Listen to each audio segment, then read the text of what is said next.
Alright guys, welcome back to another video. Thanks for coming back to the channel. I've just popped back to my parents' house to grab some post. I bought this. If the camera hasn't flipped it, it says the heartbeat of America. It's like the Chevy slogan from when the Corvair was made. I've got this old trucker hat, so I'm just gonna sew it onto there like that, and then I've got my own little Chevy patch hat. So I'm a nerd, I like doing shit like that. So yeah, today we're going down to the unit. We're gonna start putting the car back together. Basically, we're going to start putting the subframes in, maybe get somewhere near putting the engine in, see where we get to. Hopefully someone's up there to give me a hand. Apart from that, we'll see what else happens, and maybe something else will be in this video, I'm not sure. So we'll drive over to the unit now and I'll see you there. Finally got a cover on the E28. I was sick of all the shit falling off the roof and onto the car. So we've got the front subframe pretty much all together. I just need to put the bags in.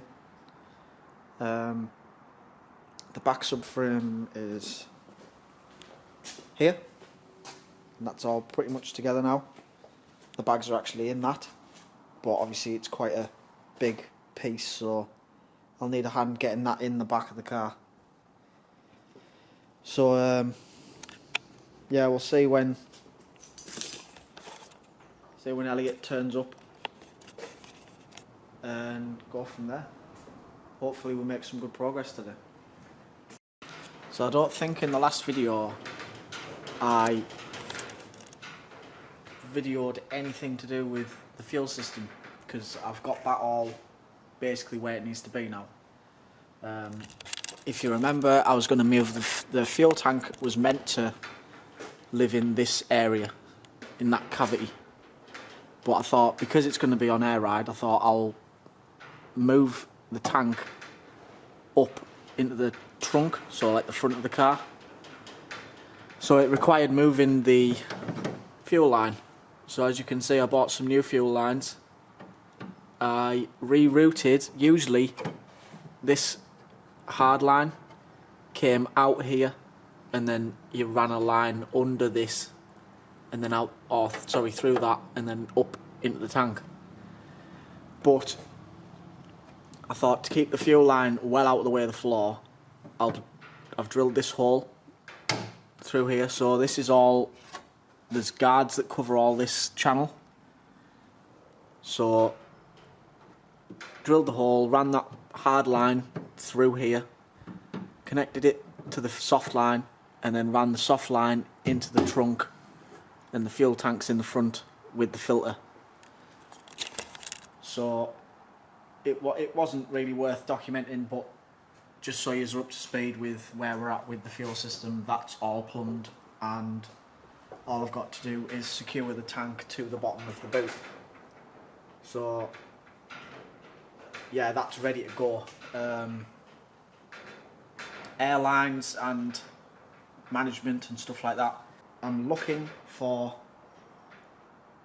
either an AccuAir or an Airlift V2, something really cheap. I want like a second-hand kit. Obviously I'm on a budget with this car. I haven't got the most money in the world, so I'm trying to do it all fairly cheap. So yeah, hopefully I'll have that sorted very soon, and then we can start getting the airlines in, start plumbing all the wiring in. Obviously with this car it's pretty easy to run wiring, because it's literally just the power from the battery, a few bits inside the cabin, and that's it. Like, there's about 3 wires to the engine for the starter motor, so it's, yeah, really simple. I think that's everything that I've done, so like that I haven't documented, so you're up to speed now. So I also today I may do the modification to the tension rods, because obviously I've got to weld these on. So I may do that, cut that up, get that welded on, and then I need to buy new rose joints because I ordered left-hand thread ones instead of right-hand thread ones because I'm thick. So yeah, we'll wait for Elliot to get here and then hopefully we'll start shotting stuff up onto the car. Something else I'm having a bit of a chew with. If you remember when we took this cover off, there was the fuel lines that go into the top of the carb, so they go from there to there, to that T, off the fuel pump. Those fittings were rounded, so I couldn't, I had to bend. You can see I've actually twisted the pipe off the fitting just to get them off. In hindsight, I could have probably just took the carbs off and not had to deal with this, but the fittings were knackered anyway, so I'm trying to find the right fittings for this line. So I need to buy another line, is 1/4 inch line, so that's about 6mm line, and then the fittings are whatever to suit that. But I'm gonna I've taken them to a few motor factors, which is like parts stores for us, for Europe, and they don't know, they've never even seen a fitting that big. You can see it's bigger than a brake line fitting. So I mean, hardline fuel carbs in general aren't common in the UK, so finding bits for them's proven to be a pain in the arse. So I know of a hydraulics fittings company in about 20 minutes away from me, so I'm going to try them, see if they have anything, and then that's the engine pretty much sorted. My mate Andy is in Vegas at the minute, actually watching NASCAR. I'm very jealous, but he said he might grab me if he's anywhere near an Advanced or an O'Reilly's or just a general parts store. He'll pop in and get me a new oil filter, because I can't figure out what they are over here. So yeah, then the engine should be ready to go back in. I also actually need exhaust bits. They have like a donut that goes in there, so it creates a seal between this outlet and the exhaust. So I need to order 2 of those. You can get them from like Clark's or California Corvairs, so I'll get those ordered. The thing with buying parts from America is the shipping is extortionate. If anybody's got an American car over here, they'll know what I'm about, because I priced up an oil filter, a belt for the fan, an ignition barrel which was only $20, and an oil filter from California Corvairs. So it came at $50, so I was like, oh yeah, that's fine, I'll pay that all day long. Got to checkout, shipping, $50. So just double what I'm paying for the parts, just because they're from America. So, I mean, I know I bought an American car, so I should expect it really, but at the same time, I can't justify it. Like, 100 quid on, 50 quid on just postage. It's extortionate. I don't know, I might just be tight. Alright, so while we're waiting for Elliot to turn up, we'll make a start on cutting these rods up. So we're just going to lock the end off and then clean it up and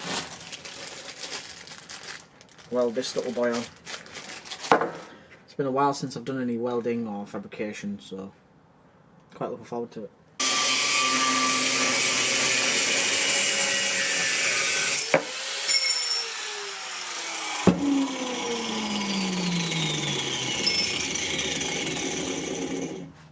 There we go. Alright guys, so that's the rod now prepped and ready to weld. So that's what it did look like. And this is what it will look like with the rose joint fitting on. So I'm just going to tack that onto there and then finish weld it, and then I need to get some right hand thread rose joints. Well, top tip, always check your mask before you start welding, especially if it's been a while since you've used it, because I just arced up and blinded myself because my helmet ran out of battery. So it's a thingy one. It darkens for you. I can't think what it's called. Self-darkening, whatever. Didn't work, so it was like, may as well have looked at the centre of the sun. So yeah, check your masks.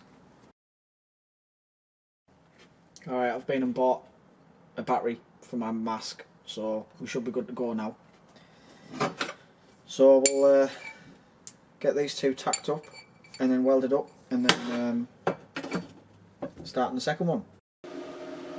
There we go, just one little tack on that side. So I'll put another tack on the other side, and then we'll properly weld it.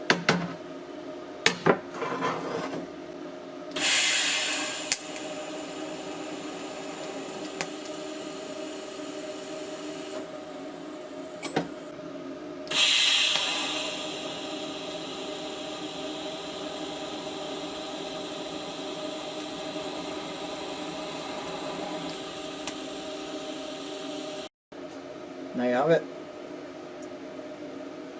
One modified tension rod for a Corvair. The welds aren't beautiful like, but it's been a while since I've welded, so. But they're definitely strong enough, and that will definitely do its job. There we go. Welded up. Just banged some good old Hammerite on it. Hammerite, if you want to sponsor me, I use enough of your paint. But yeah, the second one came out a little bit not much better, but like I say, it's been a while since I've welded, and I also need a better workbench. I need a lower workbench basically, so I can sit down and TIG, because at the minute I'm stood up and I've tried TIG sat down and it made a massive difference. So I'm going to have to make a little welding table, I think, just to make it easier for me to TIG stuff. I definitely want to do more with the TIG. Since finishing the subframes, I've done pretty much nothing, and I actually really enjoy it. So I'd like to buy some exhaust bits and try my hand at welding up some stainless exhaust sections, welding V-bands on, stuff like that. So that hopefully will be in future videos. So yeah, they're done now, so I just need to buy the rose joints to fit and drill my lower arms, and I also need to find the bolts for that thread, because it's a really weird thread. So yeah, once I've got the nuts for these tension rods, I'll be able to get those on, and then the full front suspension's finished. Thank God.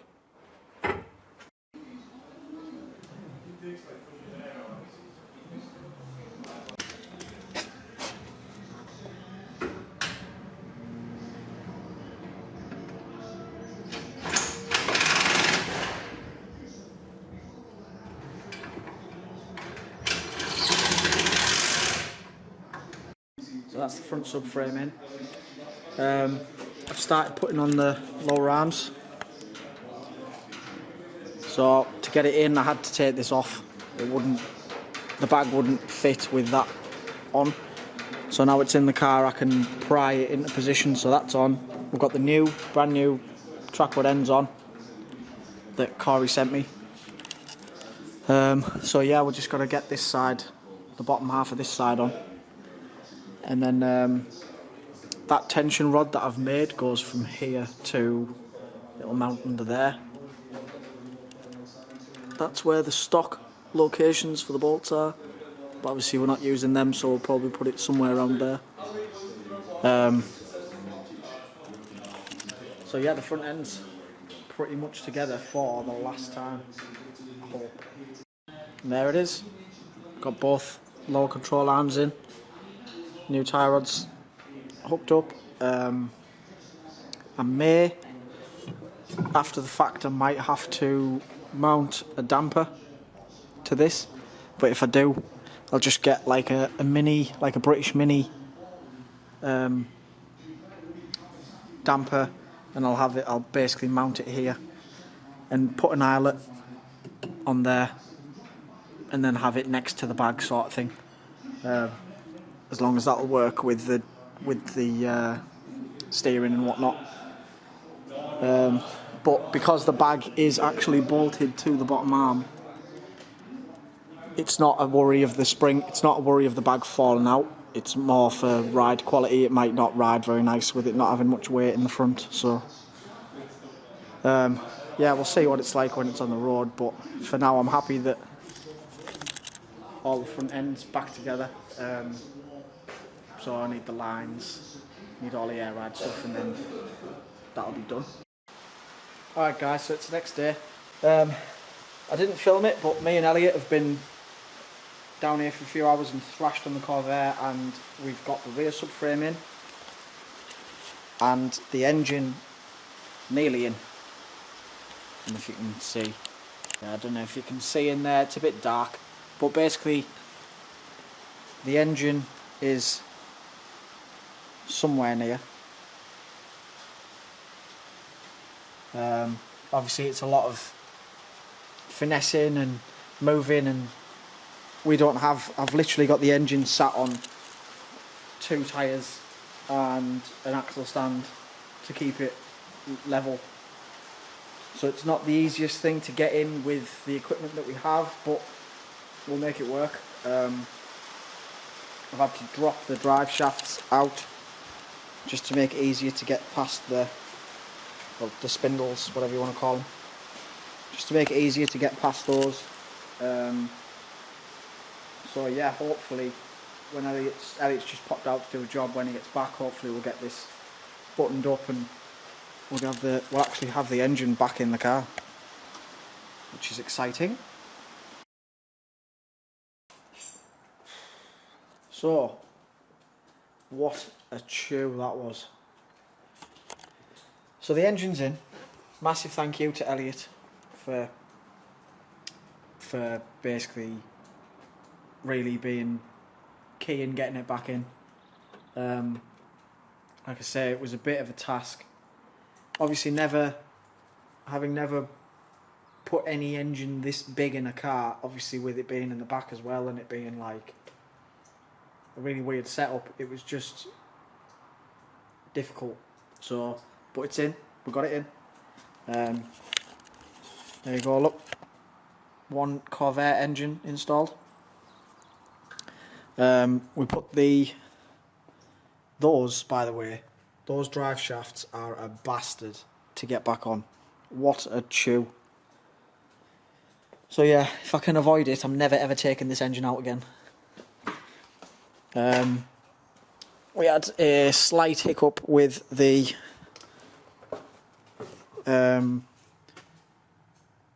shifter. Well, I don't know what it is. I think it's like an advance for the gearbox from the carb. It was this rod. It got bound up on the bottom of the car when we put the engine in, and obviously we weren't watching, so it got caught up and it bent the bracket on the box. But it's only thin metal, so we've just bent it back. But other than that, it was just it was just moving it, because it's such a big engine, getting it to move into position to be mounted was an absolute nightmare. We were up and down and on the lift, and we were like pushing it this way and that way, and yeah, with the right equipment it'd have been a really easy and simple install, because it's 2 bolts on the gearbox and 1 bolt at the back of the car, and that's it. So if it had just been a case of doing that, piece of piss would have flown through it. But really happy that it's in. It's a big job out the way. Now just got to work on getting all the gubbins fixed, everything hooked up properly, and brake lines on and fuel lines to the engine, and get all the bracketry on and just stuff like that. So yeah, we'll start chipping away at all that tinkering stuff, and hopefully in the next maybe week or 2, I want to say, maybe we'll get it running, or we'll start her up. Yeah, that'd be ideal if we could do that. So yeah, that's going to do it for today's video. So if you've stuck around this long, thank you for watching. I realise this is more of like a it's more documenting the process for me than it is for everyone else, because the videos don't get that many views. So yeah, any comments, any questions, or if you want to hit the like button, subscribe, all that sort of carry on. So yeah, thanks for watching, and I'll see you in the next one.